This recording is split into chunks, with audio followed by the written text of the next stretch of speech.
Olá, boa noite. Estamos aqui para dar prosseguimento ao nosso grupo de estudo, né, do nosso livro A Simetria Oculta do Amor, de Bert Hellinger, hoje no capítulo 5 e possivelmente o capítulo 6. E nós vamos começar pedindo ao nosso querido Paulo de Tarso que comece a leitura do capítulo 5, O Amor e a Grande Alma. O amor e a grande alma. Além de nossos relacionamentos pessoais e dos sistemas sociais a que pertencemos, somos também membros do sistema de relacionamentos mais abrangentes. As diversas ordens do amor que nos circundam em nossos relacionamentos íntimos não se aplicam a outros sistemas. Se estamos a voltas com totalidades maiores e com metasistemas, por exemplo, com Deus, não importa o nome que dermos ao mistério além do mundo, com o destino ou com a plenitude do universo, essas ordens e princípios não são aplicáveis. Tentar aplicá-los leva a consequências absurdas. A evocação de nossas experiências infantis pode fazer com que busquemos Deus ou o mistério além do mundo, à semelhança de crianças que buscam seus pais, um bom pai ou uma boa mãe. Então acreditamos como crianças, esperamos como crianças, confiamos como crianças, amamos como crianças e como crianças temos medo do que está além da nossa experiência. Se lembrarmos nossas experiências como membros da família ampliada, poderemos nos ligar ao destino ou ao mistério além do mundo, da mesma forma que nos ligamos aos membros de nossa família, como se fôssemos irmãos de sangue na companhia dos santos. Mas então, como nossa família, talvez sejamos escolhidos ou rejeitados de acordo com uma lei que não conhecemos nem influenciamos. Evocando nossas experiências na qualidade de membros de grupos livremente escolhidos, podemos ligar-nos ao mistério do mundo como se fôssemos seus sócios, representantes ou porta-vozes, fazendo alianças e acordos como se a vida nos permitisse regular o dar e receber mútuos e controlar os lucros e as perdas mútuas. Podemos ainda lobrigar o mistério além do mundo, como se estabelecêssemos um relacionamento íntimo, onde haja um amante e uma amada, um noivo e uma noiva. Finalmente, podemos nos ligar ao mistério, como os pais se ligam aos filhos, comunicando-lhes o que achamos errado em seu mundo e exigindo melhorias. Não satisfeito com o mundo tal qual é, tentamos salvar deles a nós mesmos e aos outros. Há, porém, outro caminho. Quando nos associamos ao mistério do mundo, conseguimos esquecer o que se aplicava aos relacionamentos conhecidos, assim como, ao nadar no oceano, esquecemos os rios que os alimentam, e quando alcançamos um fim, esquecemos os meios.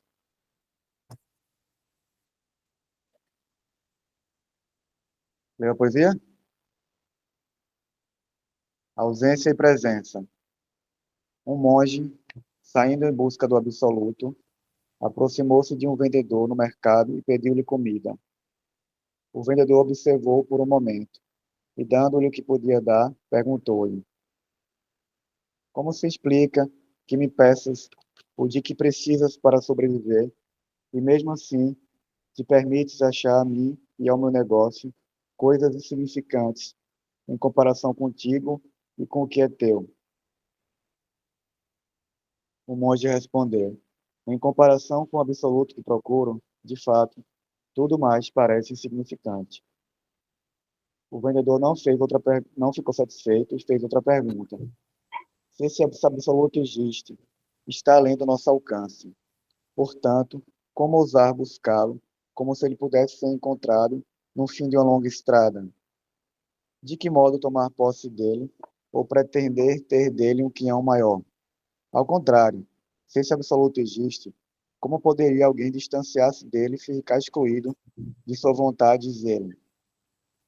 O monge respondeu: Somente aqueles que podem despojar-se de tudo que lhes pertence e de boa vontade, esquecer o que está atado ao aqui e agora, alcançarão o absoluto.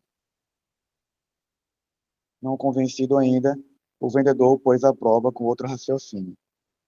Presumindo que o absoluto exista, ele deve estar perto de todos, embora oculto no aparente e no eterno, assim como a ausência está escondida na presença, o passado e o futuro no aqui e agora.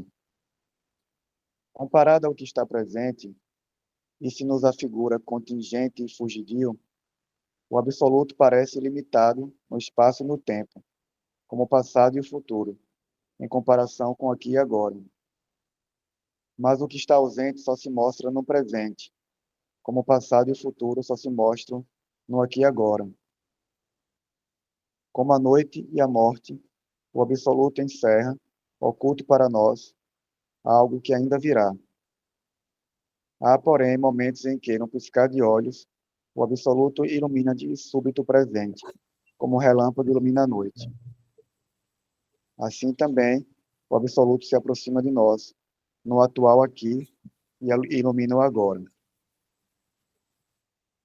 O monge, por seu turno, perguntou então ao vendedor: se o que dizes é verdade, que resta para nós dois? E o vendedor respondeu: para nós ainda resta, mas por pouco tempo, a terra. Então, esse texto, né, Bert traz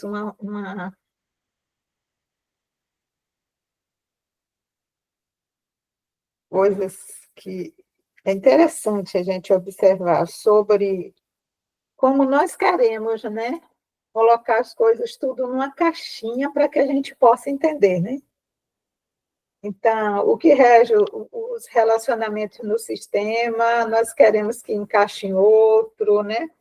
E o amor e a grande alma, né? E quando ele diz aqui, além de nossos relacionamentos pessoais e dos sistemas sociais a que pertencemos, somos também membros de sistemas de relacionamentos mais abrangentes.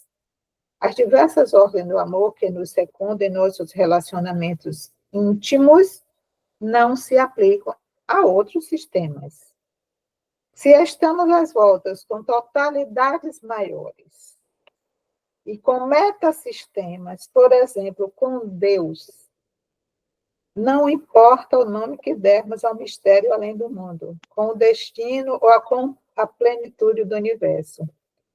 Essas ordens e princípios não são aplicáveis. Tentar aplicá-los leva a consequências absurdas.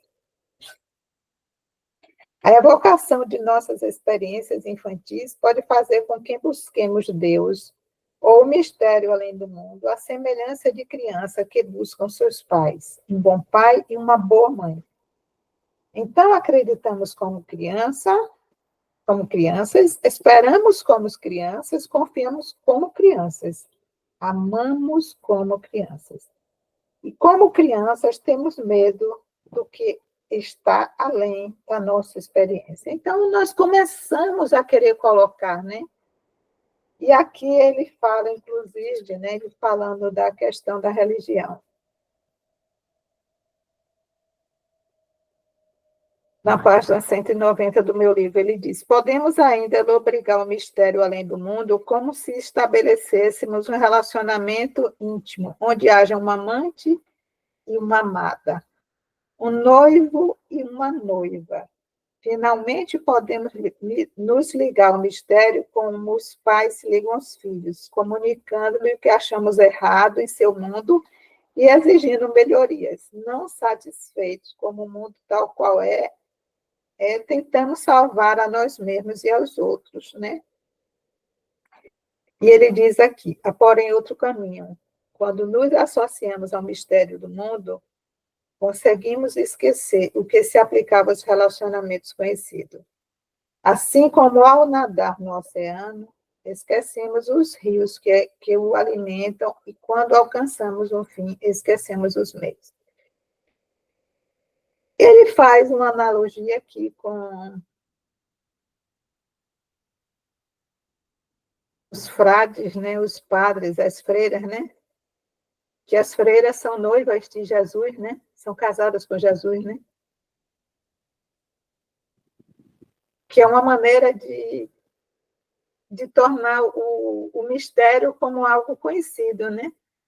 E quando nós colocamos Deus, procuramos Deus como criança, procurando um bom pai e uma boa mãe, para poder que o que é tão grande nessa totalidade se encaixe na nossa mente humana, né? E aqui ele traz esse poema, né? Onde o vendedor e o monge travam um diálogo e tem partes belíssimas. Quando o monge responde, né? Em comparação com o absoluto que procura, de fato, tudo mais parece insignificante. Porque o comerciante começa a questionar o monge, né? Você deprecia o meu comércio, a minha maneira de viver, mas vem me pedir comida, né? O monge responde, né? Em comparação com o absoluto que procuro, de fato, tudo mais parece insignificante. Aí lá na frente ele diz assim, já na outra página, na minha 191. Presumindo que o absoluto exista, ele deve estar perto de todos, embora oculto no aparente e no eterno. Assim como a ausência está escondida na presença, o passado e o futuro no aqui e agora. E aí nós que somos consteladores, nós começamos a trazer esse poema, porque Bert não bota um poema só por botar, né? Ele vai fazendo essa analogia. Na constelação, o ausente está escondido nessa presença, nos nossos sintomas, na nossa forma de nos relacionar, e o passado e o futuro é o aqui e agora. E ainda ele diz, mas o que está ausente só se mostra no presente, né? Como o passado e o futuro se mostram, e ele torna novamente no aqui e agora. Como a noite e a morte, o absoluto encerra oculto para nós. Algo que ainda virá. Há, porém, momentos em que, num piscar de olhos, o absoluto ilumina de súbito o presente, como um relâmpago ilumina a noite. Então, nós estamos lá olhando o fenômeno, olhando a constelação, e de repente vem uma iluminação. Frações de segundo, no aqui e no agora, o presente, o passado, o futuro, aqui nesse presente. Se nós estivermos também conectados com o aqui e agora. E no final, o monge, por seu turno, pergunta ao vendedor, né? Se o que dizes é verdade, o que resta para nós dois? E o vendedor respondeu, para nós ainda resta, mas por pouco tempo a terra. E o convite novamente para nós estarmos na presença, no aqui e agora, na nossa qualidade de presença. Que nos resta a terra. O resto, tudo são vislumbres que nós queremos, né? Queremos colocar na nossa caixinha. Então, se abrir para esse campo fenomenológico é se abrir para algo, né? Para esse absoluto, é estar no aqui e agora, concordando com tudo. E aí, Bert traz algumas respostas. E aí, já, realmente, é a fala de Bert Hellinger. Já não é mais Gutenberg. Você quer falar alguma coisa, Paulinho ou Ingrid? Eu queria só comentar assim, algumas partes. Eu achei muito interessante essa projeção, né, que a gente faz com relação. Eu sinto que a gente faz mesmo essa projeção de Deus, né? Desde a figura que a gente criou, né? E a gente usa a palavra pai mesmo para se referir a Deus, né? Ai, Ó meu pai, me proteja, tal. Alguns poetas também usam muitas vezes para falar de Deus usam a palavra amante, né? Meu amado, minha amada. O homem usa bastante isso também. É outra forma de projeção também da relação afetiva, né? É interessante porque é a forma que a gente consegue, né? Se relacionar, né? Perante algo tão grandioso, né? Mas o que ele coloca, que eu entendi, é que ele propõe outra forma de se relacionar, né? Me parece que é uma forma mais de entrega, né? De Uma, entrega, exato. Mas uma entrega no presente, no aqui e agora, não é uma entrega na projeção, querendo uma totalidade tão grande como algo maior, como Deus, como ele disse, não importa, né, o nome que dê. E você tem razão, Paulo, quando ele diz aqui, ó, acreditamos como crianças, esperamos como crianças, confiamos como criança, amamos como criança. E como crianças, temos medo do que está além de nossa experiência. É aquela criança, né, que quando está no escuro precisa acender a luz porque tem um monstro embaixo da cama, né? Então nós precisamos acender essa luz para encaixar algo tão grande à nossa mente, para que a gente possa entender. Mas é muito importante para que nós ficamos atentos a essa coisa, né? Que quando nós procuramos Deus, nós estamos procurando um bom pai e uma boa mãe. Então, tem também uma disparidade, né, dos acordos que nós fazemos com Deus, né, como tem no texto, né? Nós fazemos acordos, né? Que nem como o pai, né? é, Finalmente podemos nos ligar aos mistérios como os pais se ligam aos filhos, comunicamos o que achamos errado em seu mundo, exigindo melhorias. Quantas vezes nós não concordamos, né? Ah, como é que Deus permite isso, é, isso, isso, isso? Do mesmo jeito que nós nos queixamos do nosso pai humano, da nossa mãe humana, né? Então, nós queremos esse arquétipo do bom pai, da boa mãe, nós projetamos, mas tem horas que até nós, na nossa pequenina mente, né, estreita, nós exigimos coisas que Deus não fez tão certo, né? E aí é o que Bert traz no próximo capítulo, que é intitulado Trocar uma fé menor por uma fé maior. Ele vai clareando um pouco disso também. Você pode ler para mim, por favor? nossa. É, só vou fazer mais uma pergunta, Mari. Talvez, assim, eu só achei curioso essa frase que ele falou na última estrofe. Para nós ainda resta, mas por pouco tempo, a terra. Achei um pouquinho, esse por pouco tempo, você sabe, você tem alguma ideia por que ele... Porque nós temos que nos deparar, Paulo, com a nossa finitude. Ah, sim. Vida e morte, né? Por isso é aquela frase, né, que tem lá naquele quadrinho, é a morte quem nos convida para a dança da vida.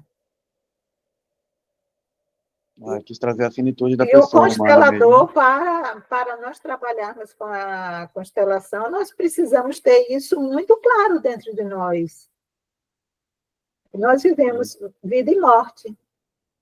Então, para nós todos aqui, nos restam realmente por pouco tempo. Esse pouco tempo pode ser 20 anos, 10 anos, 100, não sei. Mas diante do absoluto, do infinito, é pouco tempo, É né? pouco tempo, é. É sempre pouco tempo mesmo. É verdade. Então, é isso que resta por enquanto, né? Por pouco tempo, a Terra. Então, né? Vamos nos abrir para desfrutar desse presente, desse aqui e agora. Hoje a gente fica preso, né? E isso, foi bom você trazer isso, porque hoje a gente está no presente, no passado, né? Ai, foi assim, foi assim. Ou então no futuro eu vou fazer isso.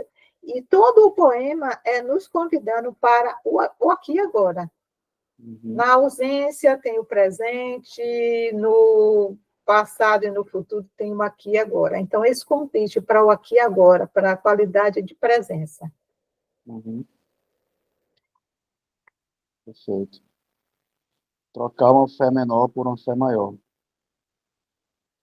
O pai de um dos participantes de um grupo era um ex-sacerdote que renunciara à ordem religiosa, constituíra família e tivera vários filhos com a esposa. Na constelação, acabou tendo oposição entre a ordem religiosa e a família. Observando a constelação, Vocês podem perceber que teria sido mais fácil para o pai ter ficado no mosteiro. Trata-se de um caso comum, por isso o menciono. Quando alguém pertenceu a Deus, ou deveria pertencer, e depois abandona a igreja ou a ordem religiosa, costuma viver uma vida ainda mais limitada que antes.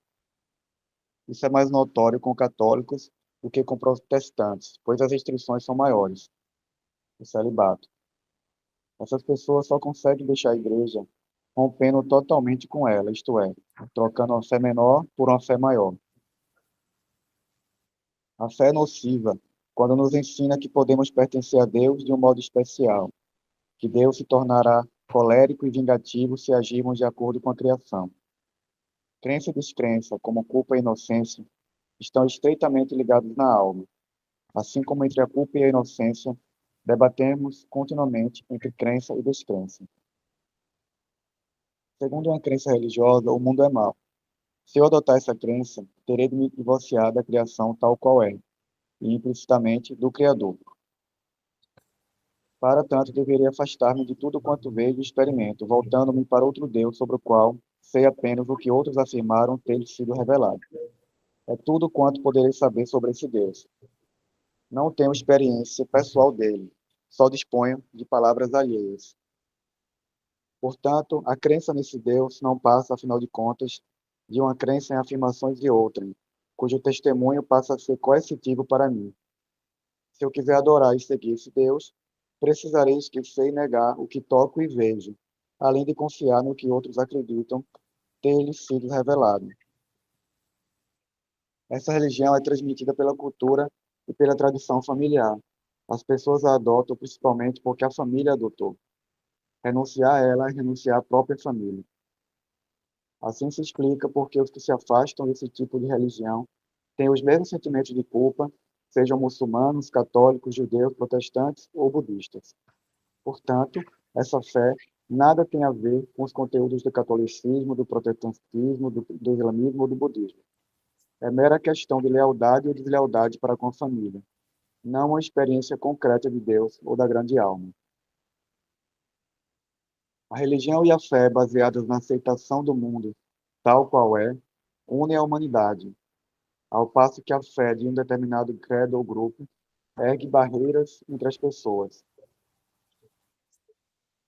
A experiência religiosa que abarca e ama o mundo tal qual é, não reconhece fronteiras.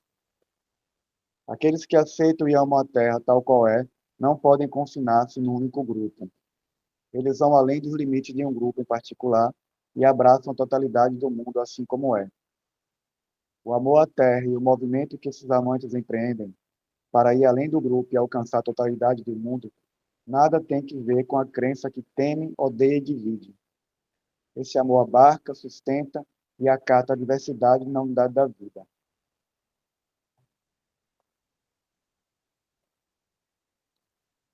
Os discípulos.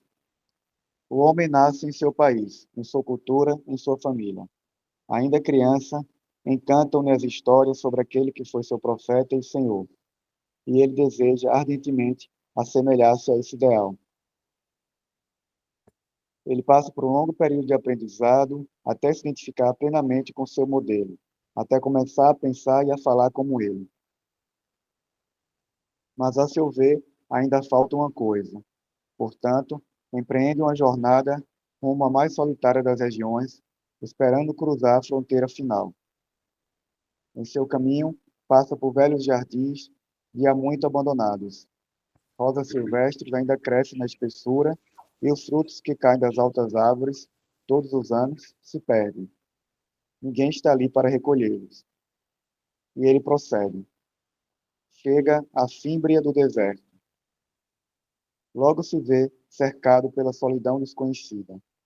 Observa que naquele ermo poderá escolher a direção que quiser. O vazio há de ser sempre o mesmo. Reconhece que a solidão do lugar tirou-lhe toda ilusão de estar tomando um caminho determinado. E assim vai avançando ao acaso, até que um dia, bem depois de já ter deixado de confiar nos sentidos, surpreende-se ao notar um jorro de água brotando do chão à sua frente. A areia bebe-a silenciosamente, mas até onde ela chega, o deserto floresce como paraíso. Ainda surpreso, olha em derredor e percebe à distância dois estranhos que se aproximam. Também eles fizeram o que ele fez. Cada qual seguiu seu profeta, o Senhor, até ficar praticamente igual a ele. Um e o outro também partiram para a solidão, esperando cruzar a fronteira final. E um e outro finalmente encontraram a fonte. Os três se inclinam para beber da mesma água, sentindo que o objetivo buscado está a seu alcance. Depois, declinam seus nomes. Eu me tornei um com meu Senhor, Gautama, o Buda. Eu me tornei um com meu Senhor, Jesus, o Cristo. Eu me tornei um com meu Senhor, Maomé, o profeta. Cai a noite sobre os três homens. Eles veem o céu cobrir-se de estrelas imóveis, silentes, remotas. Recolhem-se num silêncio respeitoso sobre a vastidão daquela eternidade. E um deles sente, por um instante, o que o seu Senhor deve ter sentido ao dar-se conta dessa mesma impotência, da irrelevância absoluta dos projetos humanos perante a imensidão. E sente também o que o seu Senhor deve ter sentido ao compreender a inevitabilidade da culpa. Sabe que foi longe demais. Assim, espera pela aurora, retoma o caminho da casa e deixa por fim o deserto. Outra vez passa pelos jardins abandonados até deter-se diante daquele que sabe que é seu. Um velho, ao portão, parece esperá-lo. Diz ao recém-chegado: quem encontrou o caminho de volta depois de ir tão longe, deve amar a terra úmida e fértil. Deve saber que tudo o que nasce há de morrer, e morrendo nutrirá a vida. O viandante responde: agora submeto-me à terra, e põe-se a cuidar amorosamente do jardim. Caramba, Então, que profundo, viu? né? Então, é como eu disse, estava dizendo a vocês, Bert não conta essas histórias à toa. Então, quando ele vai falando quantas vezes nós trocamos uma fé menor por uma fé maior. Então, ele fala da constelação, né? De um homem que deixa a religião, vai para o casamento, e na constelação, Bert percebe que ele ainda está dividido, né? E ele traz aqui na página 193, ele começa uma reflexão e fecha com essa história linda, quando ele diz: essa religião é transmitida pela cultura e pela tradição familiar. As pessoas a adotam principalmente porque a família adotou. Então, nós sabemos disso, porque a família é católica, os filhos vão seguindo, se é espírita, se é evangélica, nós vamos seguindo, porque a família adotou. E renunciar a essa religião do nosso sistema familiar, internamente, é como renunciar à própria família, colocando em risco o pertencimento. Não é isso? Assim se explica para os que se afastam desse tipo de religião, têm os mesmos sentimentos de culpa, sejam muçulmanos, católicos, judeus, protestantes ou budistas. Portanto, essa fé nada tem a ver com os conteúdos do catolicismo, do protestantismo, do islamismo ou do budismo. É uma mera questão de lealdade ou deslealdade para com a família. Mas não é uma experiência concreta de Deus ou da grande alma.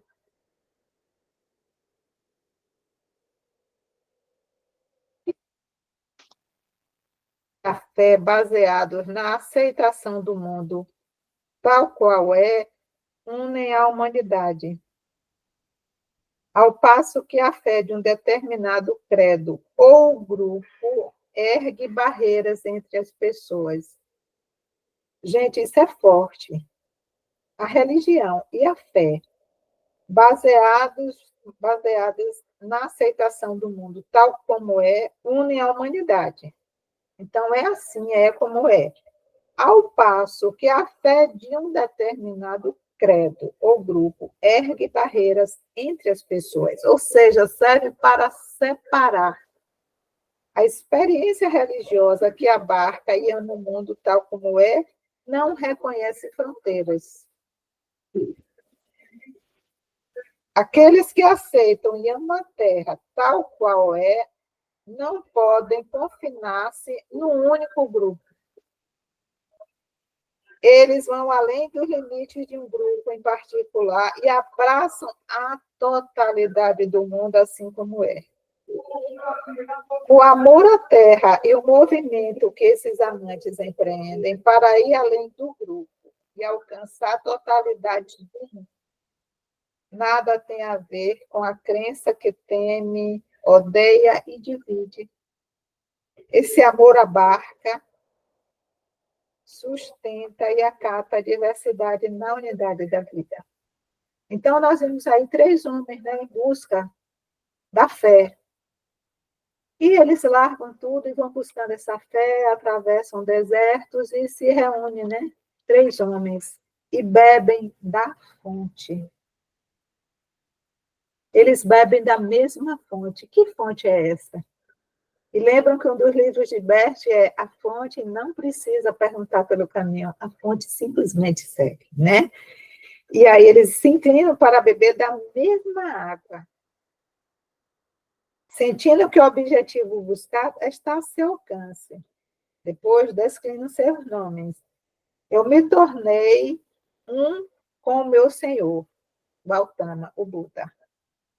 Eu me tornei um com o meu Senhor, Jesus, o Cristo. Eu me tornei um com o meu Senhor, Maomé, o profeta. E aí ele fecha, né? Cai a noite sobre os 3 homens. Eles veem o céu cobrir-se de estrelas, imóveis, cintilantes, remotas. Recolhe-se num silêncio respeitoso, sob a vastidão daquela eternidade. E um deles sente por um instante o que o seu Senhor deve ter sentido ao dar-se conta dessa mesma impotência, da irrelevância absoluta dos projetos humanos perante a imensidão. E sente também que o seu Senhor deve ter sentido ao compreender a inevitabilidade da culpa. Então, a impotência humana, a imensidão, e uma culpa, né? Porque, de uma certa forma, deixou coisas para trás em busca de algo diferente. E nós sabemos, né? Que se tornar adulto, né? Para se tornar adulto, nós nos tornamos um pouco solitários e podemos carregar um pouco da culpa, né? Vocês sabem disso, né? Então, para nós nos tornarmos adultos, né? E fazer coisas diferentes, nós precisamos carregar essa culpa. E aí, o que acontece? No outro dia, cada um volta, faz o caminho de volta. E ele diz aqui, outra vez passa pelos jardins abandonados, até deter-se diante daquele que sabe que é o seu. Ele escolheu a sua jornada, o seu caminho, não mais pela lealdade sistêmica, mas o seu agora. Um velho ao portão parece esperá-lo. E esse velho, né, é o símbolo da sabedoria, né? Então, a sabedoria agora espera ele. E o sábio diz ao recém-chegado: quem encontrou o caminho de volta, depois de ir tão longe, deve amar a terra úmida e fértil. Deve quer saber que o que nasce há de morrer, e morrendo nutrirá a vida. E o viandante responde: agora submeto-me à terra, e pôs-se a cuidar amorosamente do seu jardim. Esse convite qual é a minha missão, qual é a minha tarefa, né? E aí, Paulo, como você perguntou, né? Aquela última estrofe, para nós ainda resta, mas por pouco tempo, a terra. Qual é a sua missão? Qual é o seu propósito, né? Aí nós buscamos, e depois vamos nos recolhendo. Qual é agora a minha missão? Qual é o jardim que eu estou aqui para cultivar? No aqui e agora. Então, quando você ia lendo, eu ia me arrepiando aqui, porque é muito lindo. Né? Não importa qual é a religião, todos nós temos essa caminhada solitária para beber numa fonte, para poder retornar, ter a nossa experiência diante da imensidão e retornar para o nosso corpo sagrado, né? Para nós mesmos, para a nossa missão. Então, se alguém quiser comentar alguma coisa. Olá, doutor Marcos Guilherme. Guilherme. Olá, boa noite a todos. Perdão pelo atraso. Tranquilo. Eu achei muito bonito também, assim, vários trechos. Acho que é curioso, assim, que apesar deles beberem da mesma fonte, eles dão nomes diferentes, né? Cada um deu o nome do seu senhor, né? Isso é bem curioso isso, né? A fonte é a mesma, eles deram cada um um nome diferente. E eu acho interessante também no final da Terra, eu acho que ele também pode trazer o sentido da união com a Terra, que é o final de todos nós, né? Da morte, né? Vai se unir à Terra, né? Também daí vai vir outra transformação, né? E o sábio diz, né? Tudo que nasce é de morrer, e morrendo Criar a nutrirá a vida. vida.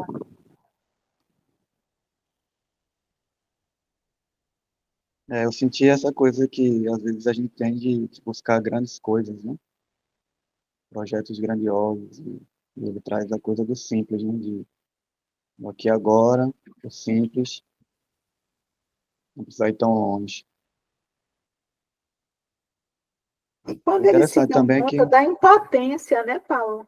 Ele é, fala que na impotência da irrelevância absoluta dos projetos humanos perante a imensidão. Então, quantas vezes na vida nós nos deparamos com a impotência diante do mistério? e aí é que ele fala, né? Que é a forma de se relacionar perante o mistério, né? Ele fala que é mais uma entrega mesmo, esquecer um pouco a ambição humana. Eu achei muito interessante também que eu me lembrei da experiência dele mesmo, né? Bert, ele passou por isso, né? Exato. Ele largou a fé e ele sentiu realmente ele percebeu, né, no depoimento que ele deu tá na biografia dele, ele fala muito sobre a, a falta da experiência real de Deus, né? A hipocrisia, a família, a cultura, e ele largou porque ele realmente viu que era mais, né, da cultura e não uma experiência real dele, né? Aí ele foi em busca dessa fé maior, né, de uma coisa que esteja Exato. acima. É o título, né, desse Uhum. trocar uma fé menor por uma fé maior. Mas aí você tem que largar completamente, né? Eu acho que foi isso que a pessoa que não fez, né? Tem que largar completamente, né? Tem que romper completamente com o passado. O homem da constelação, que ele fez a constelação, ele ficou dividido, né? Ele realmente não fechou aquilo, ele ficou ali dividido. Por isso que Bert disse, né? Esses homens, tanto o católico como o protestante, como o Buda, eles se deram conta dessa impotência. E aí eles voltam, né? Mas preenchido com uma experiência deles, não de uma experiência que ouvir falar, né? A Uhum. experiência de outro, como aqui, Bert diz aqui, olha. Bem no finalzinho do último parágrafo da 9.2, ele fala assim: não tem uma experiência pessoal dele, de Deus, só dispõe de palavras alheias. Portanto, A crença nesse Deus não passa, afinal de contas, de uma crença em afirmações de outrem, cujo testemunho passa a ser coercitivo para mim. Se eu quiser adorar e seguir esse Deus, precisarei esquecer e negar o que toco e vejo, além de confiar no que os outros acreditam ter-lhes sido revelado. Então, assim, eu preciso negar a mim mesmo o que eu sinto, o que eu toco, o que eu vejo, para acreditar, né? O que papai, mamãe, o padre, o profeta falou. Então, assim, essa é a abertura que ele faz para falar da grande alma. Lembrando que esse foi o primeiro livro, né, de Bert, e que depois ele foi entrando mais no que era a grande alma, o grande espírito, ele vai elaborando mais coisas. Uhum.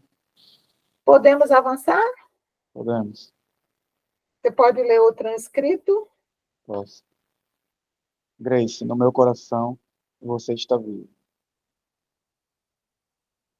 Sou filha de sobrevivente do Holocausto e creio que isso marcou a minha vida. Outra coisa que a marcou foi o fato de eu ter crescido na Alemanha do pós-guerra. Você cresceu na Alemanha do pós-guerra? Sim. Atribuo a isso a total falta de relacionamentos na minha vida. Como seus pais conseguiram sobreviver? Eles eram judeus poloneses e fugiram para a Ásia. Nasci no fim da guerra. Fim do conflito, vieram parar na Alemanha e eu me tornei alemã por acaso. Teve parentes mortos? Praticamente todos, exceto meus pais e uma irmã de meu pai. Diga os nomes dos que morreram. Os nomes? Não posso. Não sei. Refiro-me aos seus avós. Todos os avós. 4 morreram? Sim. Quem mais? Todos. Minha mãe tinha 4 irmãs e um irmão. Morreram. Dos 6 irmãos de meu pai, ele conseguiu salvar uma irmã. Os outros se foram. Meus pais eram os mais jovens de suas famílias, o que quer dizer que os membros restantes já tinham filhos. Meus pais se casaram quando a guerra eclodiu. Tudo muito confuso. Não sei mais nada. Vou escolher os representantes. Talvez seja bom dizer mais uma coisa. Meu pai me dizia, aliás, tanto ele quanto minha mãe, que eu me pareço muito com uma de seus irmãos. E foi bom mesmo dizer isso. Vou escolher os representantes dos seus avós e de todos os tios e tias que faleceram. Tem irmãos e irmãs? Uma irmã e 2 irmãos. Mas um irmão morreu com apenas um dia de vida. Sou a primeira, mas não deveria ser. Na verdade, sou a segunda. O primeiro filho morreu. Sim. Precisamos dele também. Escolha os representantes de todos os que morreram, da família de seu pai e de sua mãe. Três escolhe os representantes. Agora olhe para eles, para cada um deles. Para o pai. Tome-a pela mão, aproxime-se dos membros de sua família e incline-se respeitosamente diante de cada um.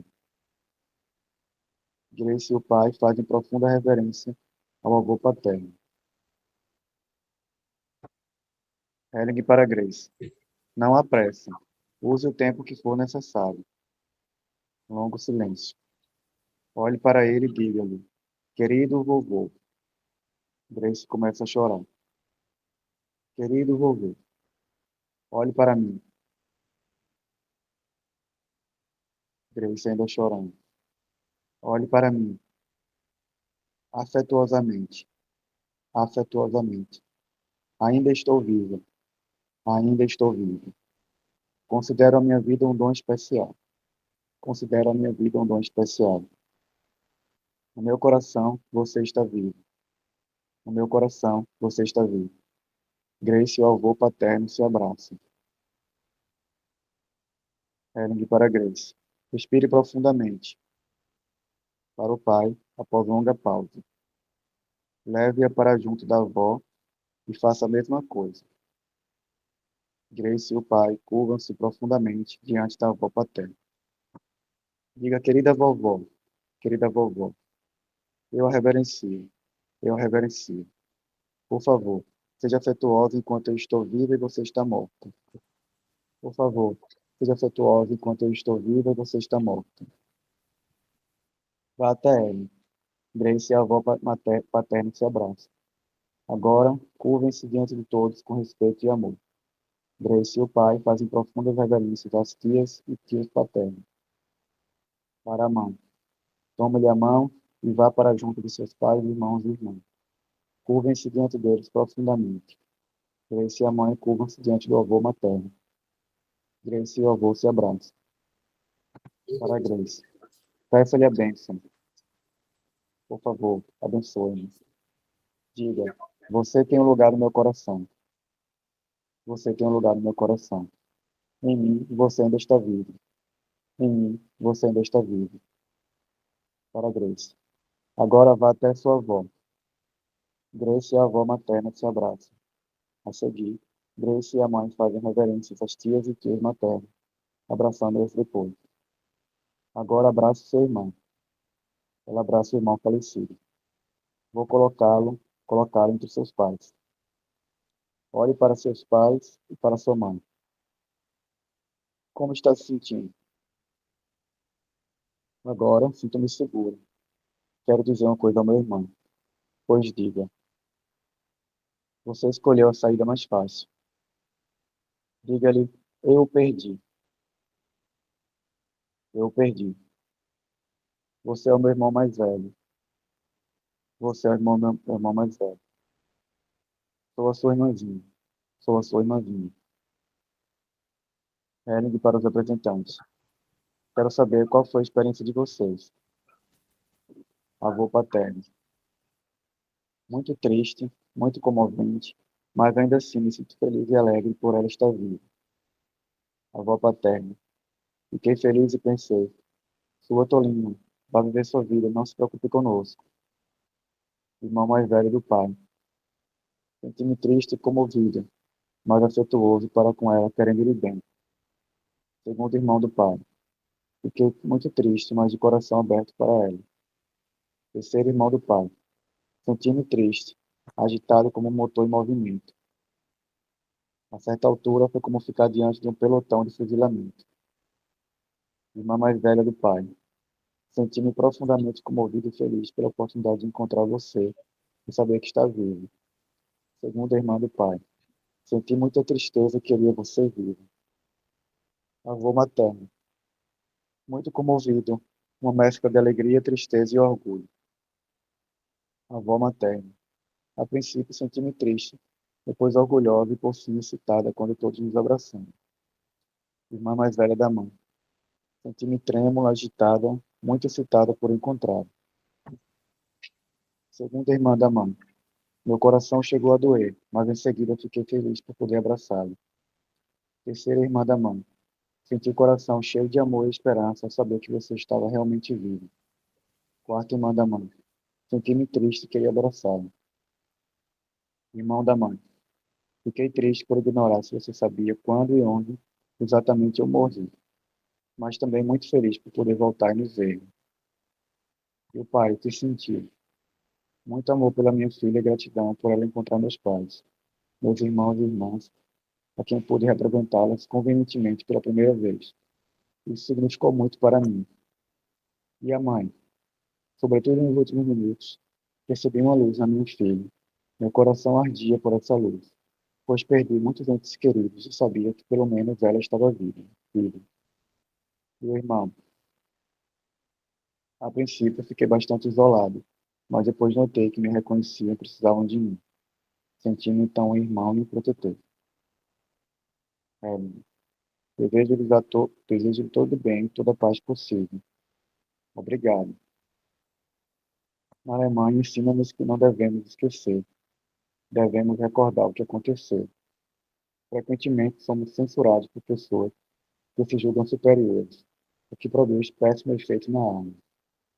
A maneira certa de recordar é o que acabamos de fazer aqui, lamentando junto com os mortos, sendo um com eles. Isso cura a alma, tudo mais é prejudicial. Preciso de algum tempo para me recuperar. Espero que entenda.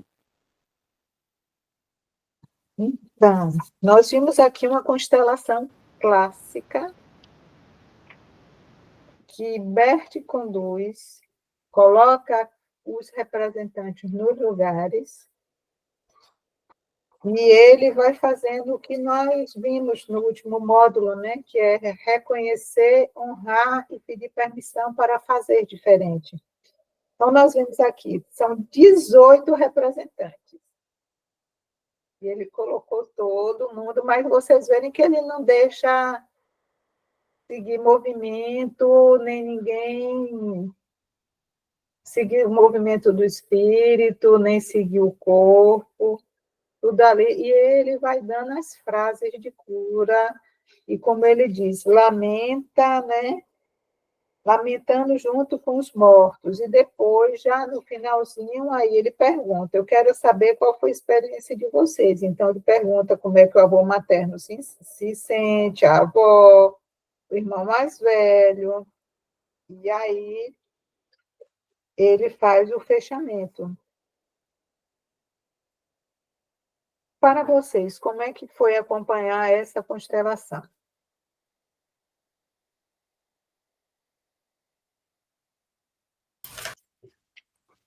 Para mim, eu acho que a frase que resume bem toda a constelação, apesar da quantidade de gente, é essa fala do pai logo no final, quando ele traz muito amor pela minha filha e gratidão por ela encontrar meus pais, meus irmãos e irmãs, a quem pude apresentá-la convenientemente pela primeira vez.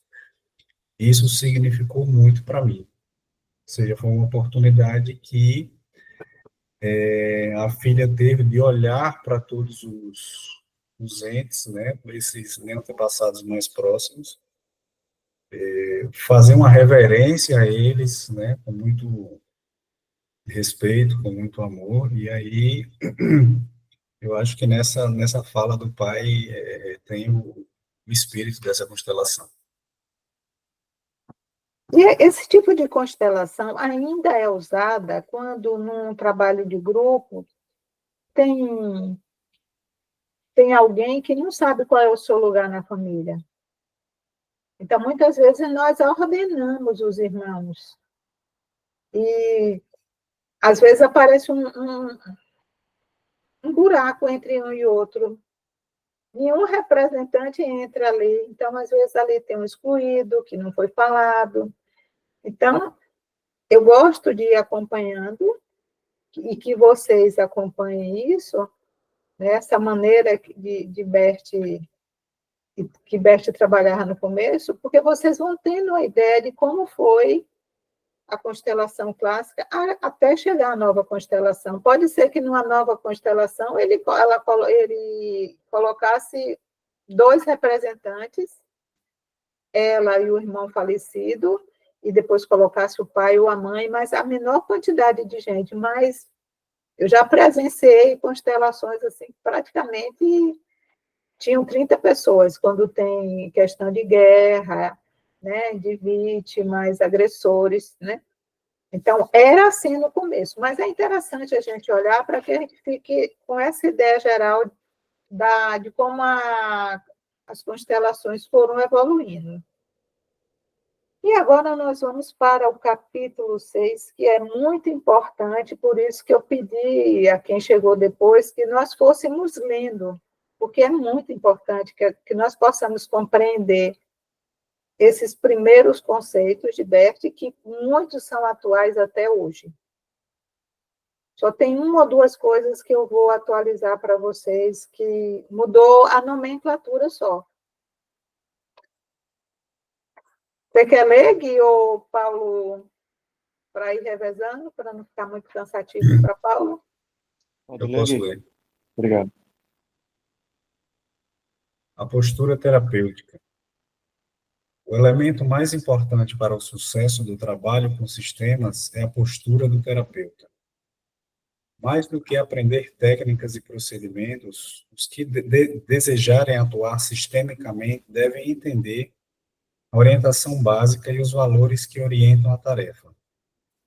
Os terapeutas que adotam essa postura preferem lidar com recursos e não com frouxidão, com soluções e não com problemas, fazendo o mínimo possível de intervenções necessárias para promover mudanças. Acima de tudo, atentam para o que está realmente à vista, evitando deixar-se levar por teorias, crenças ou ideologias. Ver. Pergunta. O senhor fala muitas vezes em ver uma pessoa. Pode explicar melhor o que quer dizer com isso? Hellinger. Faça uma distinção entre observar e ver. A palavra observar significa captar detalhes isolados à custa da percepção do todo. Quando observo o comportamento de alguma pessoa, capto o que ela faz, mas a pessoa como um todo me escapa. Quando vejo uma pessoa, no entanto, apreendo-a como um todo. Em seguida, apesar de me escaparem muitos detalhes de seu comportamento, capto imediatamente, apreendo, o que é essencial nessa pessoa, e faço isso em proveito dela como outra, entre aspas. Ver a outra pessoa desse modo só é possível quando me volto para ela sem segundas intenções. Vê-la assim cria um relacionamento, fazendo nascer uma intimidade que, não obstante, exige profundo respeito pelas diferenças individuais, portanto, um certo distanciamento. Quando eu a vejo, cada pessoa é tratada como única, sem que se estabeleçam normas a serem mais tarde derrogadas. No ato de ver não há juízos de valores. O que se pretende é servir o amor e a busca de soluções. Ver a outra pessoa sujeita-me ainda ao imperativo de servir. Posso julgar-me livre para fazer o que quiser, mas, tão logo vejo uma pessoa em determinada situação e descubro o que ela necessita, sou forçado a adaptar-me, a ser o que essa situação exige de mim. No contexto terapêutico, apenas o ato de ver pode ajudar na busca de soluções. E o ver só é útil para essa finalidade. Esse ato não nos ajuda a fazer diagnósticos ou observações empíricas, a menos que observações e diagnósticos possam, eles próprios, conduzir a uma solução. O ver descobre solução e completude, não verdade objetiva. Ele suscita perguntas do tipo: o que a situação do cliente exige de mim agora? E até onde posso agir? Como terapeuta, faço a mim mesmo tais perguntas e ponho-me a serviço dos outros. Quando uma pessoa me diz alguma coisa, pergunto-me: o que é apropriado para esta pessoa? Se realmente consigo ver o cliente, ponho-me em contato com algo bem maior do que qualquer um de nós sozinho. Meu objetivo imediato talvez nem seja ajudar, mas apenas ver o cliente no contexto de uma ordem superior. É assim que o ato de ver funciona. Ele permite que as intervenções terapêuticas permaneçam respeitosas e amáveis, sem, entretanto, perder sua energia curativa. É estranho como as pessoas mudam depois que lhes digam o que vejam. Ver é um processo criativo que tanto afeta a pessoa vista quanto a pessoa que vê. Há nisso alguns mistérios que não consigo entender, mas que também podem ser vistos e utilizados. Quando vocês tiverem uma ideia sobre o que está ocorrendo com uma pessoa e se perguntarem se deve comunicá-lo ou não, tentem ver essa pessoa. Caso obtenham êxito, descobrirão se a ideia será útil ou prejudicial. O ato de ver não é algo que possamos forçar. Quando me abro para alguém, muitas vezes fico surpreso com o que vejo, ou seja, coisas que jamais eu poderia imaginar. Não raro tenho medo de ver, mas se fujo do que vejo, ainda que para não magoar alguém, alguma coisa se cerra em minha alma, como se eu houvesse desdenhado um objeto precioso. Pergunta: ver não é o mesmo que intuir? Para mim, a intuição é diferente. Ver é mais que intuir. A intuição surge como um relâmpago de compreensão que me diz para onde caminhar, que me orienta rumo ao futuro. Ela sobrevém instantaneamente, sem que eu faça alguma coisa. Ver é diferente. Significa abrir-me completamente a conexões complexas e permitir que operem em mim, que me afetem. Foi assim que cheguei a um conceito de consciência. Durante muito tempo, eu não conseguia entender o que acontecia quando as pessoas afirmavam que estavam agindo segundo sua consciência, ou agindo conscientemente. Isso é um fenômeno complicado e ainda não o apreendo por inteiro. Mas, justamente porque não o compreendia, eu procurava ver o que estava acontecendo. Apenas deixava que ele agisse em mim.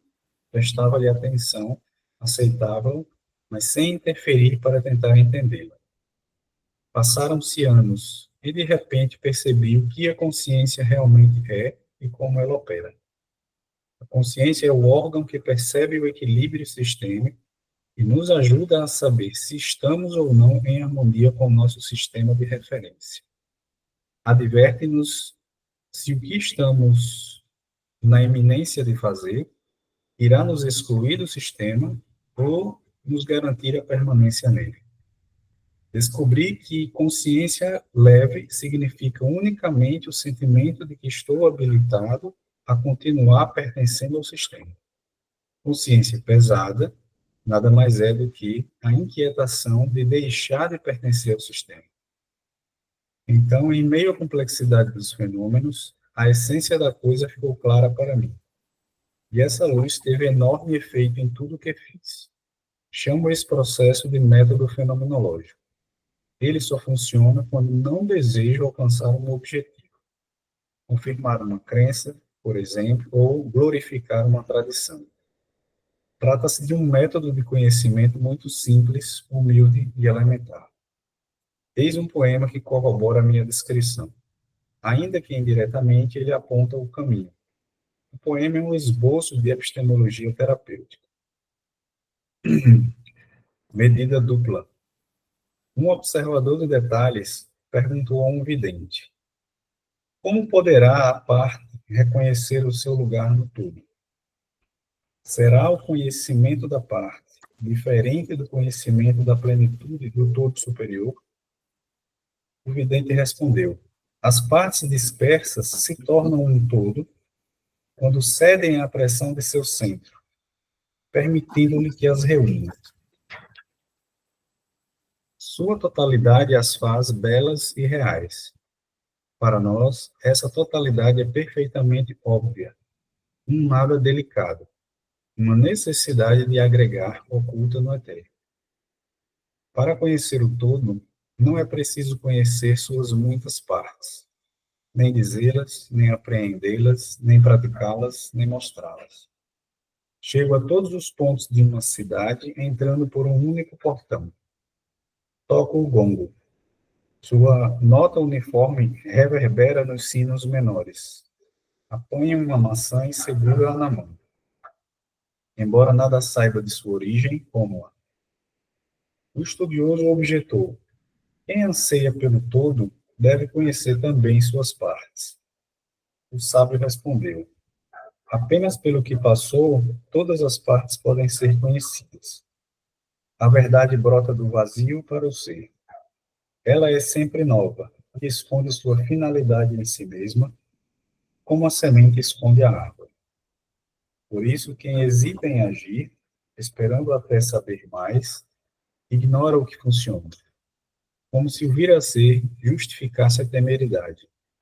Confunde a moeda com a mercadoria, e só tira lenha das árvores vivas. O estudioso pensou: deve haver uma resposta melhor para o todo, e quis saber mais sobre o que acreditava estar faltando. O vidente disse: o todo é como um barril de cidra fresca, doce e escura. Precisa de tempo para fermentar e clarear. Os tolos que a bebem, em vez de degustá-la, ficam ébrios. Respirem. Nós fizemos uma revisão quando nós trouxemos no módulo a observação, percepção, compreensão, intuição. Bert aqui falava, observar e ver. Então, assim, quem já viu aquelas figuras, né, que você vê um vaso ou você vê uma coluna, né? Que é figura fundo da Gestalt, né? E Bert vai trazendo aqui essa postura. E ele tem uma parte aqui muito importante. Aliás, todo o capítulo. Se eu pudesse, eu passava um marca-texto aqui em tudo. Quando ele diz assim: quando uma pessoa me diz alguma coisa, eu pergunto-me o que é apropriado para essa pessoa. Se realmente consigo ver o cliente, ponho-me em contato com algo bem maior do que qualquer um de nós sozinho. Meu objetivo imediato talvez nem seja ajudar, mas apenas ver claramente no contexto de uma ordem superior. É assim que o ato de ver funciona. Ele permite que as intervenções terapêuticas permaneçam respeitosas e amáveis, sem, entretanto, perder sua energia curativa. É estranho como as pessoas mudam depois do que lhes digo o que vejo.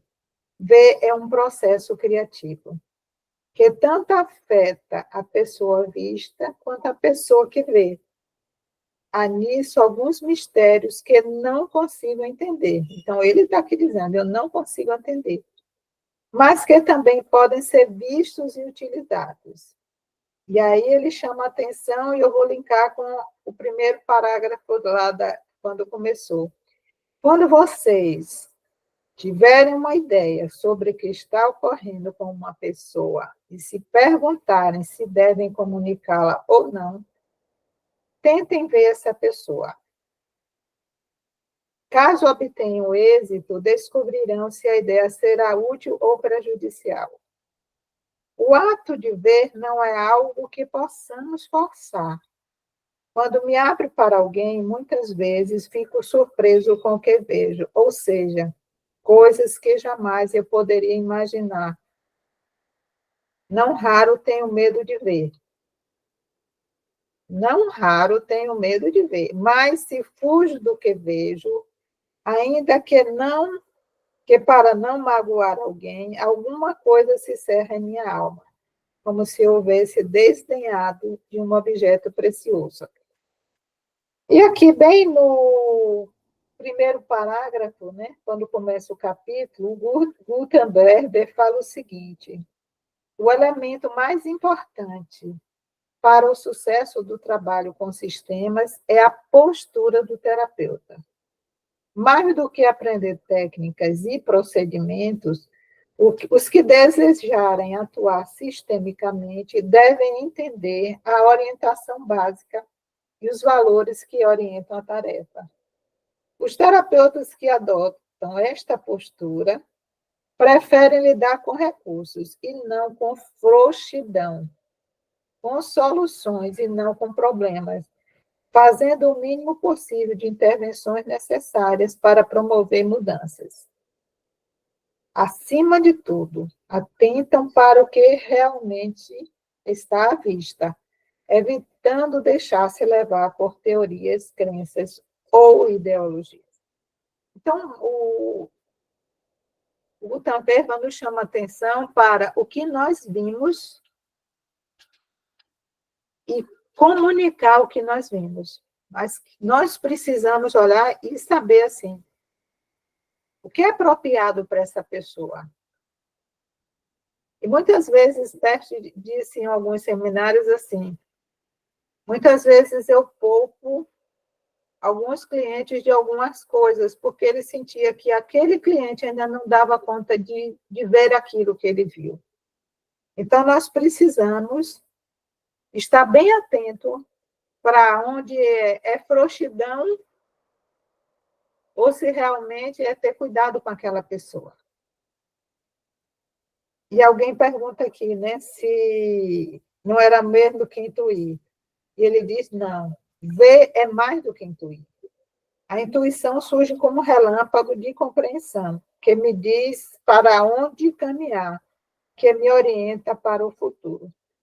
E Bert traz nesse poema, como ele não pode deixar falar, mas antes disso eu quero registrar no primeiro parágrafo da página, no meu é 205. É interessante que vocês grifem aí, viu? Porque ele explica como ele foi descobrindo o conceito de consciência. E nós sabemos que no confessionário, Bert escutou muitas coisas, e ele deve ser questionado assim, o que é isso aqui, né? Quando pessoas fazem atrocidades na boa consciência, né? E se sentem culpados por fazer coisas boas, né? Então, aqui ele fala, né? Que a consciência é o órgão que percebe o equilíbrio sistêmico e nos ajuda a saber se estamos ou não em harmonia com o nosso sistema de referência. Adverte-nos o que estamos na iminência de fazer, se o que estamos na iminência de fazer irá nos excluir do sistema ou nos garantir a permanência. Descobrir que consciência leve significa unicamente o sentimento de que estou habilitada a continuar pertencendo ao sistema. Consciência pesada nada mais é do que a inquietação de deixar de pertencer ao sistema. E aí ele começa a falar do método fenomenológico. E esse poema Medida Dupla, né, é uma analogia do conhecimento científico, quando ele fala no estudioso, né, no vidente, né, e o sábio. Então, nós podemos ver bem claramente o caminho da ciência e o caminho fenomenológico. Então, ele diz, um observador de detalhes, ou seja, um cientista, né, perguntou a um vidente entre aspas, como poderá a parte reconhecer o seu lugar no todo? E nós sabemos hoje a medicina, né? Hoje nós olhamos para o ser humano como todo, você tem uma unha encravada, você tem determinado estudo para aquela unha. Então, nós temos cardiologista, oftalmologista, ortopedista, hematologista, né? Partes de um todo. Como é que você vai reconhecer a parte e reconhecer o todo? Será o conhecimento da parte diferente do conhecimento da plenitude do todo superior? O vidente respondeu, as partes dispersas se tornam todo, quando cedem à pressão do seu centro, permitindo-lhes que as reúna. E aí ele vai falando, né?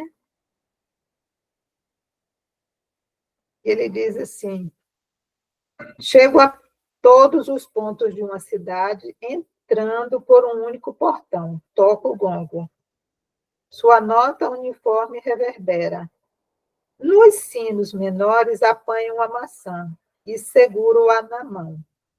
Embora nada saiba da sua origem, eu como-a. Então, muitas vezes, como consteladores, nós não precisamos questionar todo o passado. Eu não preciso saber todo o passado daquela pessoa. O que é importante? O que é importante para que eu possa aprender o todo? E o estudioso ainda objetou: quem anseia pelo todo deve conhecer também suas partes. O sábio respondeu: apenas pelo que passou, todas as partes podem ser conhecidas. A verdade brota do vazio. Para o ser, ele é sempre novo e esconde sua finalidade em si mesmo, como a semente esconde a árvore. Por isso, quem hesita em agir, esperando até saber mais, ignora o que funciona como se o vir a ser justificasse a temeridade. Confunde a moeda com a mercadoria e só tira a lenha das árvores vivas. Então, vocês vão vendo aqui que Bert vai falando nesse poema, né, Medida Dupla, como nós precisamos agarrar esse momento, onde o algo aparece. E se a gente não faz isso, a gente pode confundir a moeda com a mercadoria e tirar a lenha das árvores vivas. Então, no começo, aqui, só para atualizar, Bert fala do método fenomenológico, que depois ele foi substituindo a palavra método por caminho fenomenológico.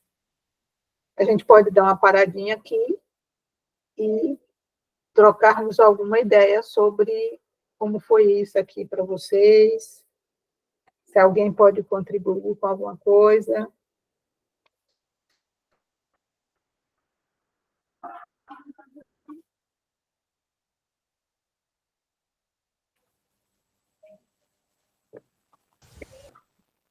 Assim, a impressão que fica é que o estudioso ele sempre está buscando uma referência em um outro lugar que não no fato em si. Ele busca uma explicação, ele busca os porquês, ele busca mais informações, e ao que o vidente diz, né, é que quando você não respeita o processo de fermentação da cidra fresca, em vez de você degustá-la, você fica bêbado, né? Tá. Ou seja, em vez de apreciar, você degustar, né, Gui? em vez de apreciar o processo, não, a pessoa está pensando em uma outra coisa, né? Tá com o olhar em outro lugar, né? Eu achei interessante quando ele diz que vai entrando, né? Você pega uma maçã, você pega uma fruta e a gente simplesmente come. Agora, se a gente ficar imaginando como é que qual foi a temperatura que essa maçã precisou para germinar, em que parte, qual era a posição, a maçã apodrece enquanto eu estou ali, né, naquela... E tem uma metáfora que eu gosto muito, imagina que você vai na estrada e fura um pneu. O que é importante? E aí é onde ele fala assim, o que é que o caminho fenomenológico, as constelações familiares querem? A solução. Então, meu pneu furou, eu tenho duas opções. Eu vou ficar sentada à beira da estrada. Esse pneu furou porque foi um prego que entrou, foi porque bateu em tal lugar, porque... Onde eu vou chegar se eu ficar aí?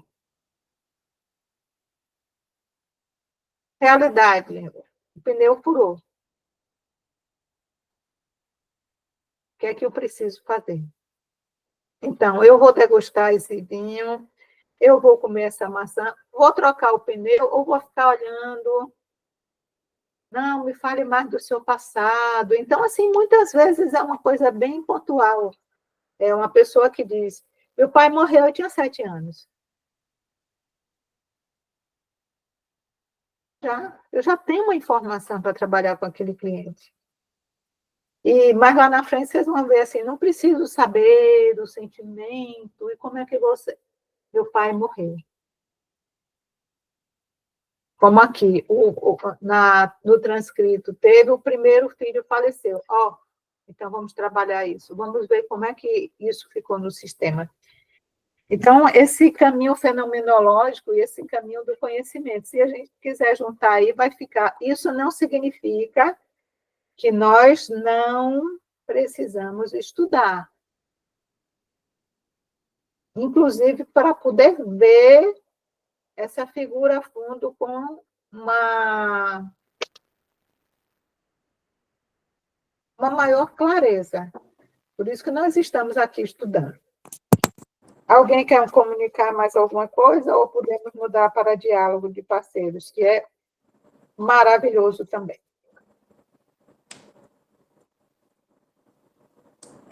Paulo, alguma coisa? Ingrid, Luciano está calado ali.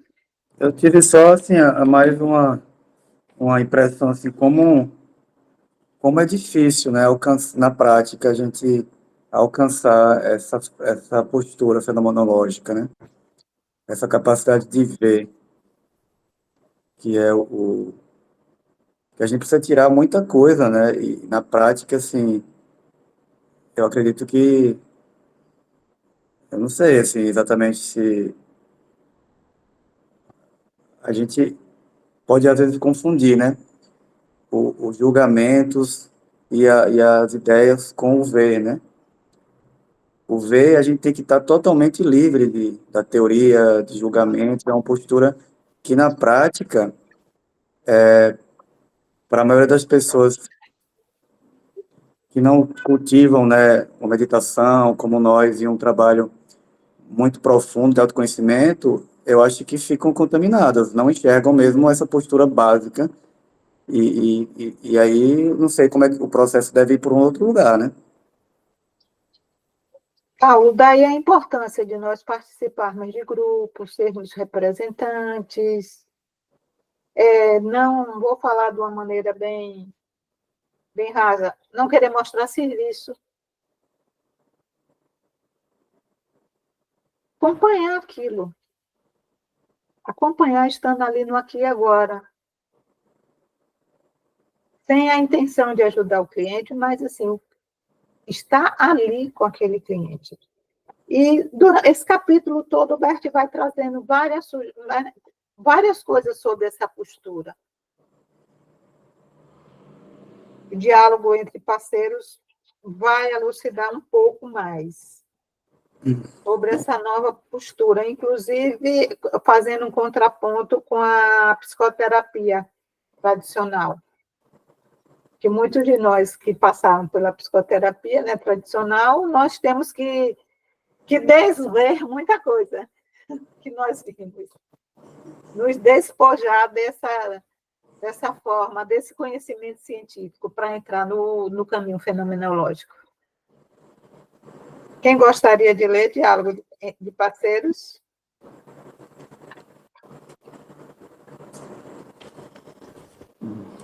Posso seguir?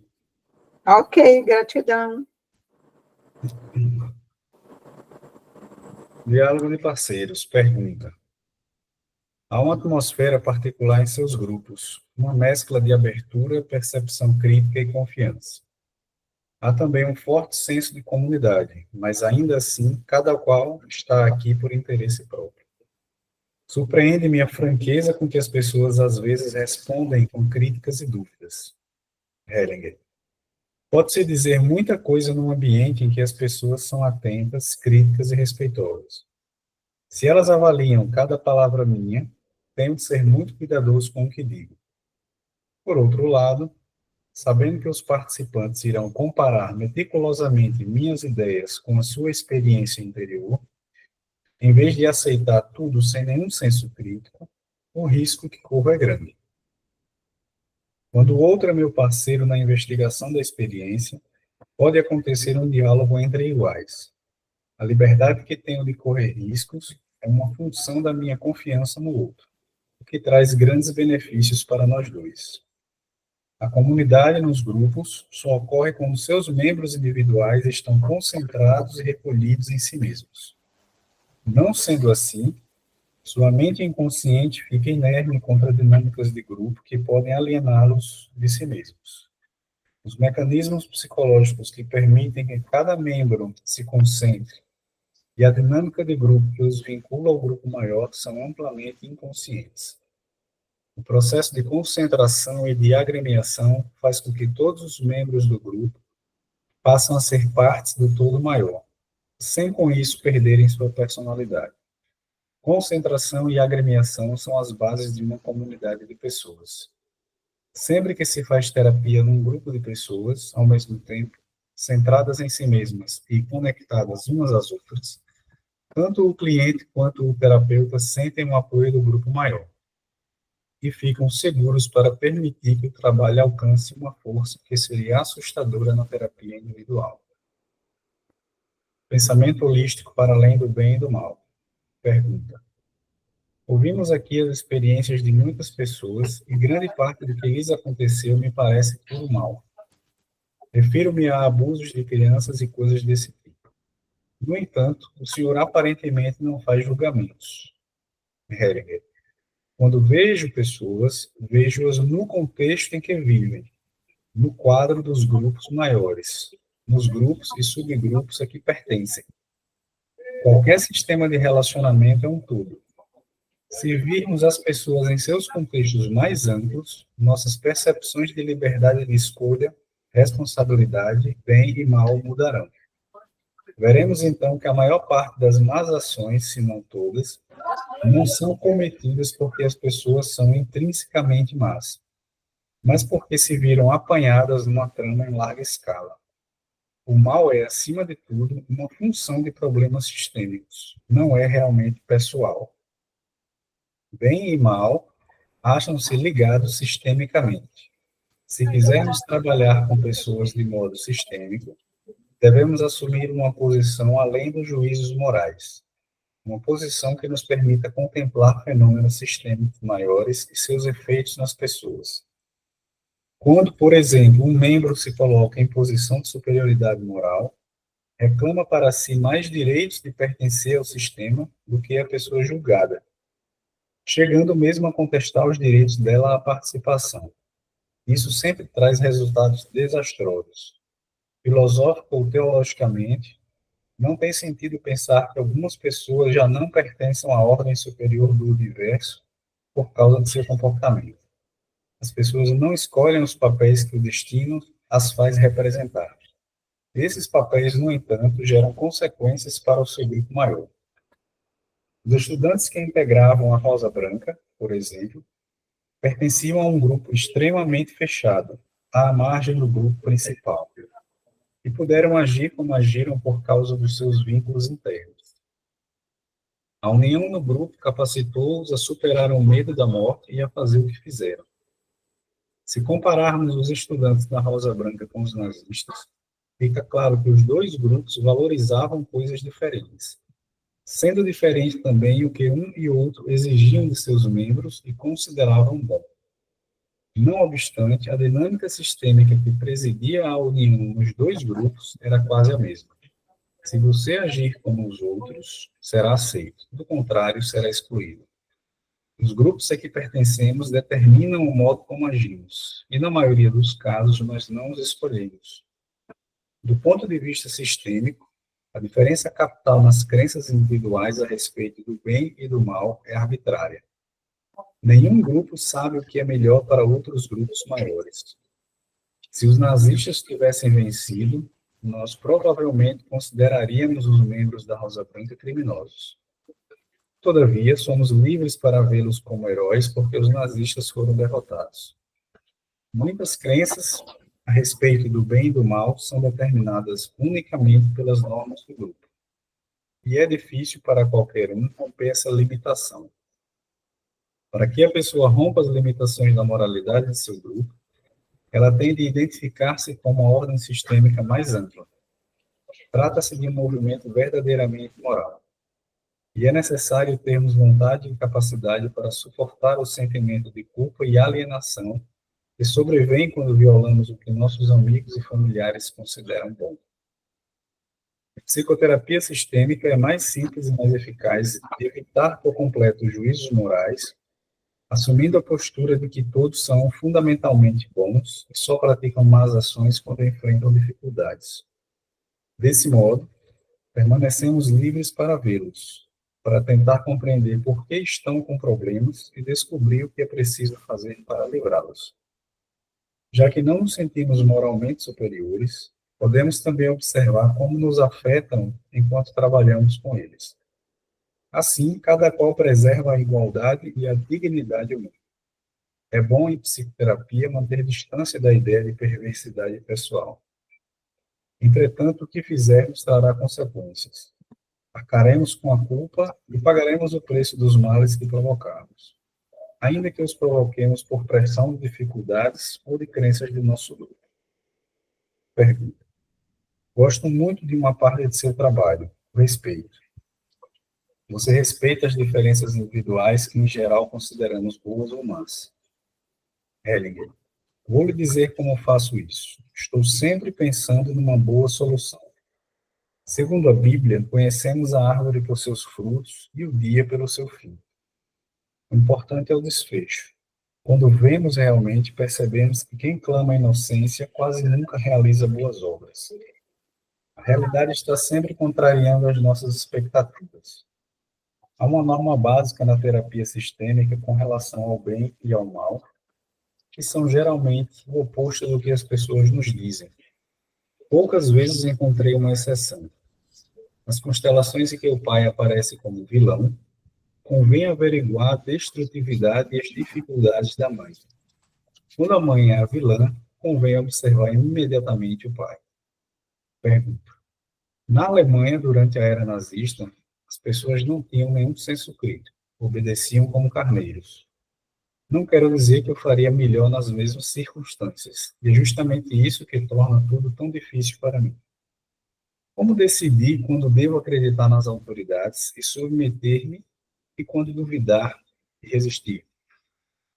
Hellinger: creio que existe um erro básico no pensamento ocidental. Achamos que as pessoas têm o poder de escolher e moldar seu destino. Ora, há forças poderosas que nos influenciam e não podemos controlar. Forças que se impõem à nossa liberdade de opção. As históricas, por exemplo.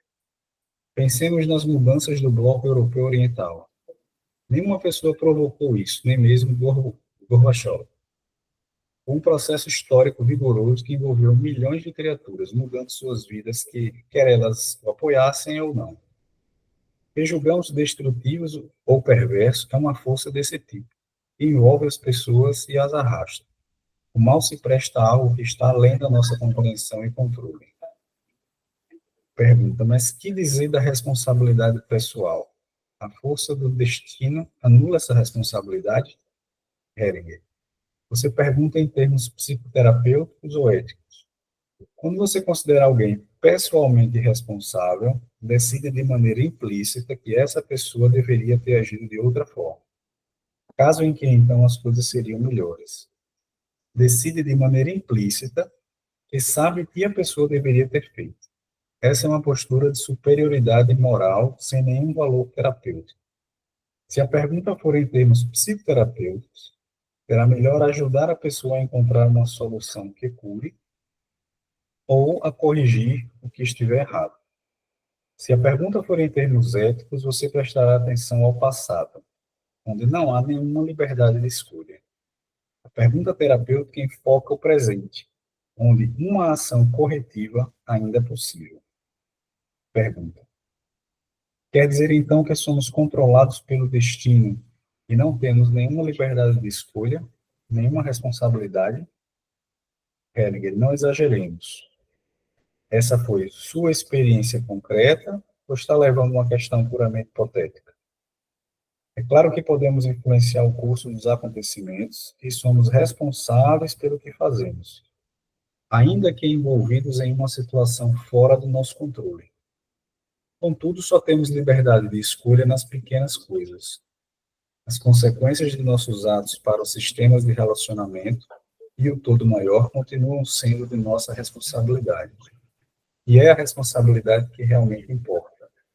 As consequências permanecem, sintamos-nos ou não culpados pessoalmente.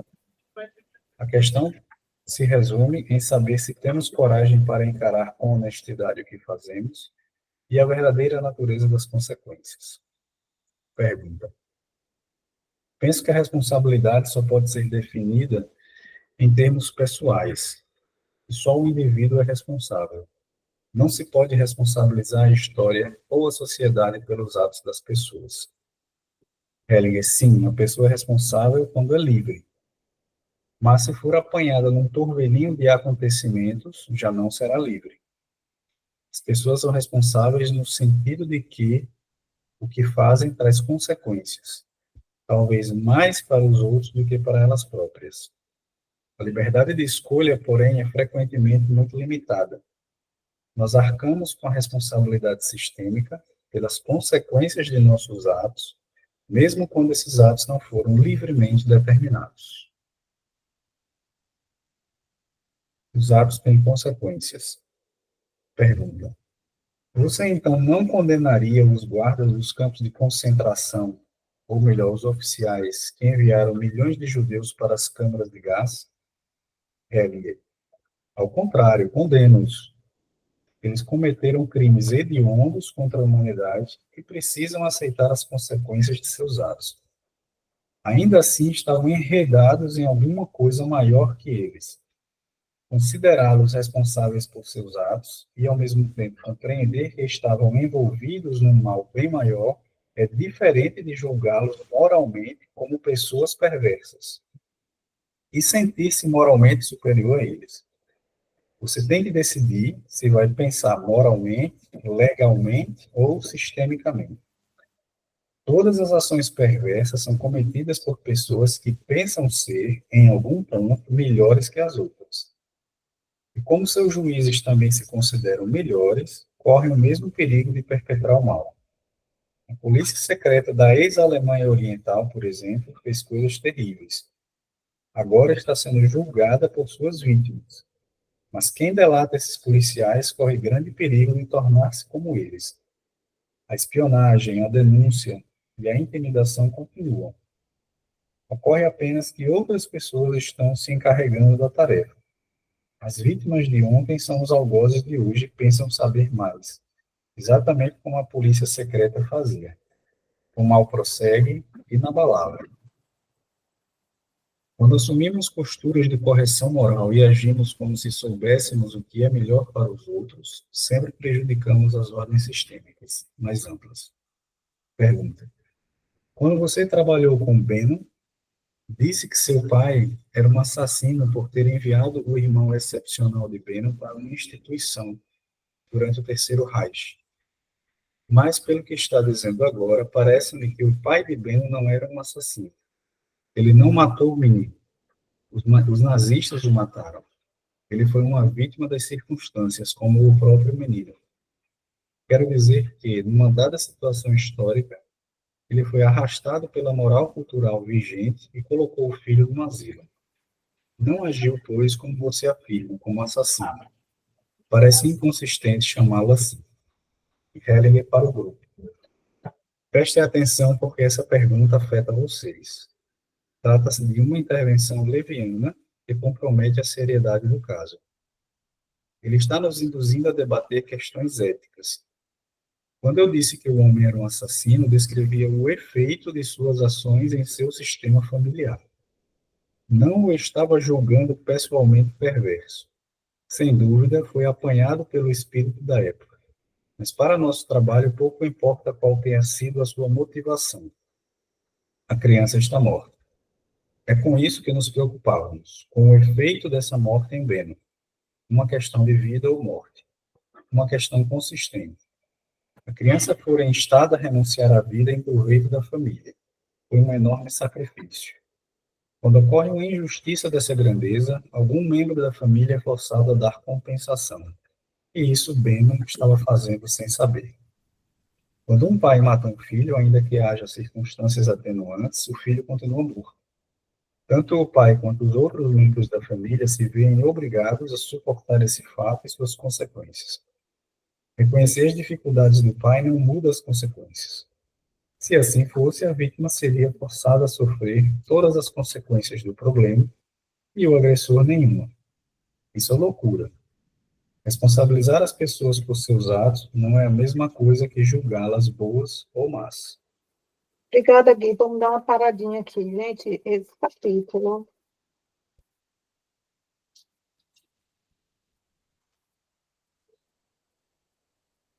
Ele traz coisas importantíssimas que nós precisamos, sabe? Ir degustando para não ficar ébrio, né? Que nem o poema, né? Então, aqui. Primeiro, quando o Bert diz assim, que vê as pessoas no contexto em que vivem, que o mal é, acima de tudo, uma função de problemas sistêmicos, não é realmente pessoal. E ele diz assim, bem e mal acham-se ligados sistematicamente. Então, vem a questão da boa, da má consciência e do pertencimento. E aí ele dá o exemplo dos estudantes, né, da Rosa Branca, que se a Alemanha tivesse ganhado a guerra, eles seriam criminosos. Como não ganhou, eles são heróis. Mas ele diz o seguinte: não obstante, a dinâmica sistêmica que presidia a união nos dois grupos era quase a mesma. Se você agir com os outros, como os outros, será aceito, do contrário, será excluído. Os grupos a que pertencemos determinam o modo como agimos, e na maioria dos casos, nós não as escolhemos. Né? Do ponto de vista sistêmico, a diferença capital nas crenças individuais a respeito do bem e do mal é arbitrária. Lá na frente ele diz, para que a pessoa rompa as limitações da moralidade do seu grupo, ela tem que identificar-se com uma ordem sistêmica mais ampla. Trata-se de um movimento verdadeiramente moral, e é necessário termos vontade e capacidade para suportar o sentimento de culpa e alienação, ou seja, de exclusão, que sobrevém quando violamos o que nossos amigos e familiares consideram bom. E em psicoterapia sistêmica, é mais simples e mais eficaz evitar completo os juízos morais, assumindo a postura de que todos são fundamentalmente bons e só praticam mais ações quando enfrentam dificuldades. E aí eu me lembro do livro, né, Olhando a Alma das Crianças, né? E Bert começa dizendo assim: todas as crianças são boas e seus pais também. Até começar o emaranhado. E aqui o participante fala do respeito, né? E Bert diz, né, que na Bíblia conhece a árvore pelos seus frutos e o dia a dia pelo seu fim. O importante é o desfecho. Quando vemos realmente, percebemos que olha que importante, quem clama inocência quase nunca realiza boas obras.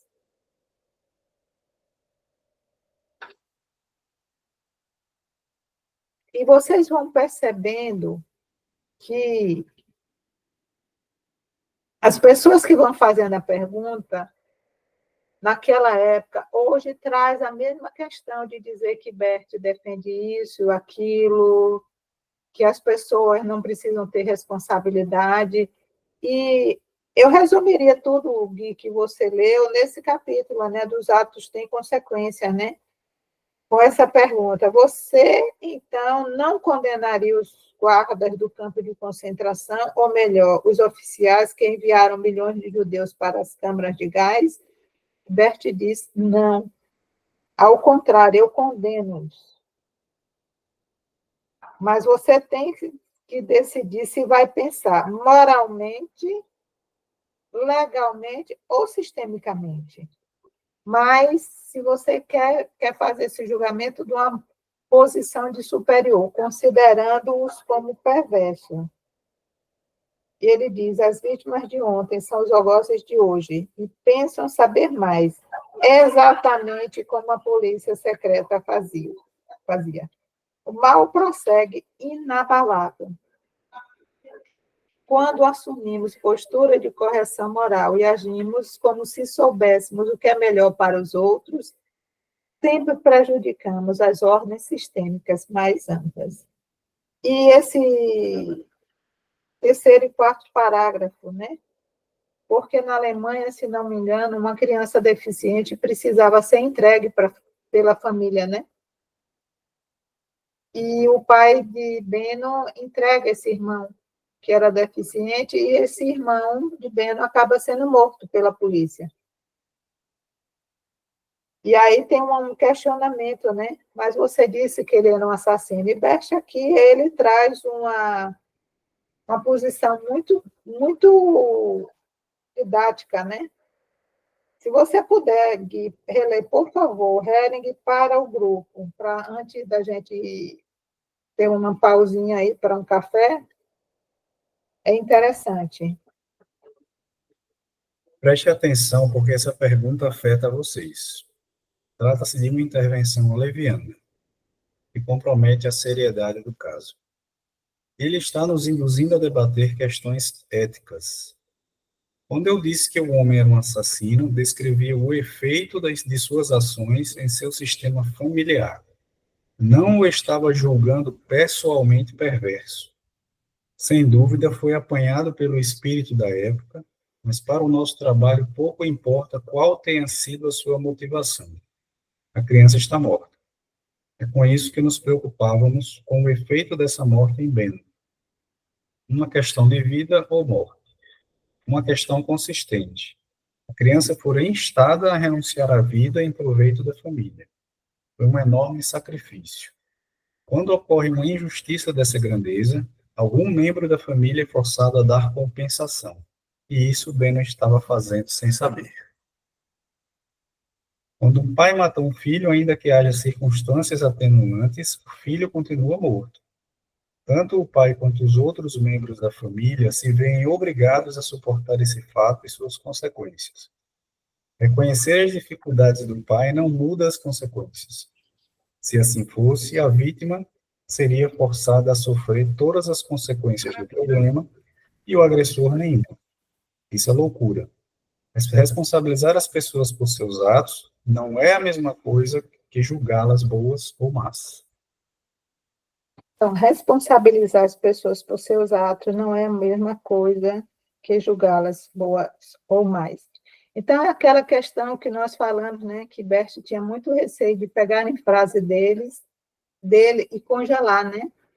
E essa pessoa que está fazendo essas perguntas está trazendo várias coisas, incitando, colocando palavras sem querer realmente entender, e Bert aqui vai esclarecendo ponto por ponto, né?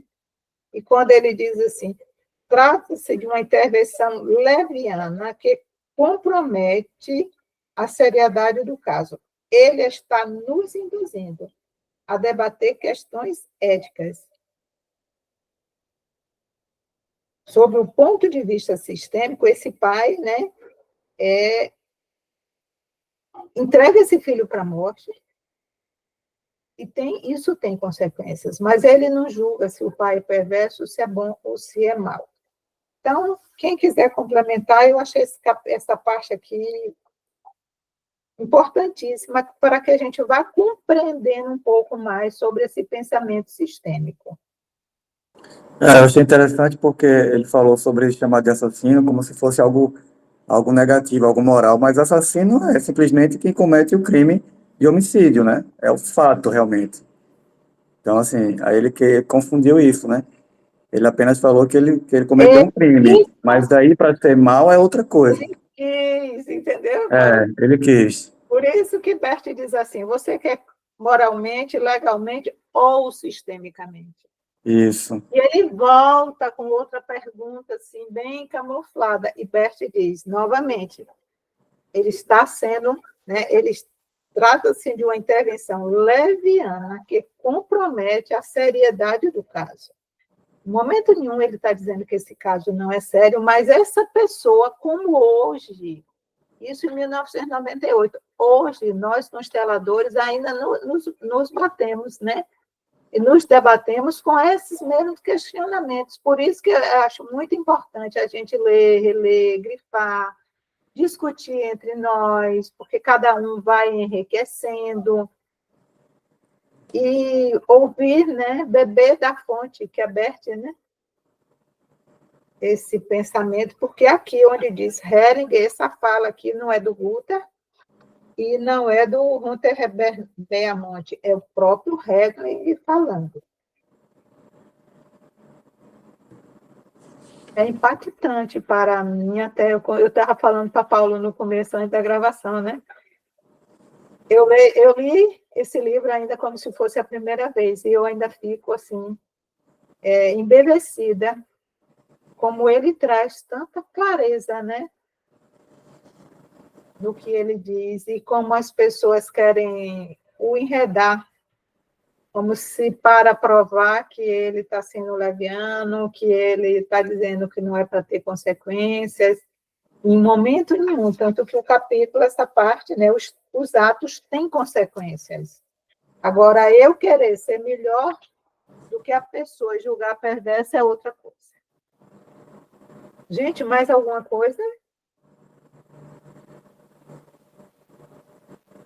Podemos dar um intervalinho de 10 minutos e depois retornamos?